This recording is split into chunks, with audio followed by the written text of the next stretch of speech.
নমস্কার সবাইকে, ঈশানু ফ্যামিলিতে সবাইকে স্বাগত জানাই। আজকে আমি করতে চলেছি ভাত ভাজা। তো ভাত ভাজা করার জন্য আমি আগে একটি কড়াই নিয়ে নিয়েছি, কড়াইতে তেল দিয়ে দিয়েছি।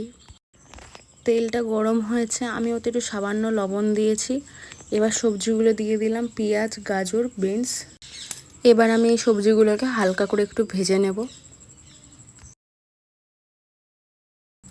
এখানে এবার সবজিগুলো হালকা করে ভাজা হয়ে গিয়েছে। এখানে আমি দিয়ে দেবো কুচনো রসুন আর কুচনো লঙ্কা দিয়ে এবার আমি এটাকে ভালোভাবে ভেজে নেব।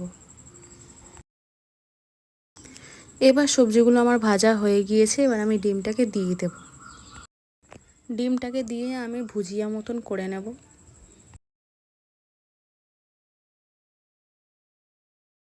তো আমার ভুজিয়া কমপ্লিট। এর উপর আমি ভাত কটা দিয়ে দেব, দিয়ে ভালো করে নেড়ে নেব।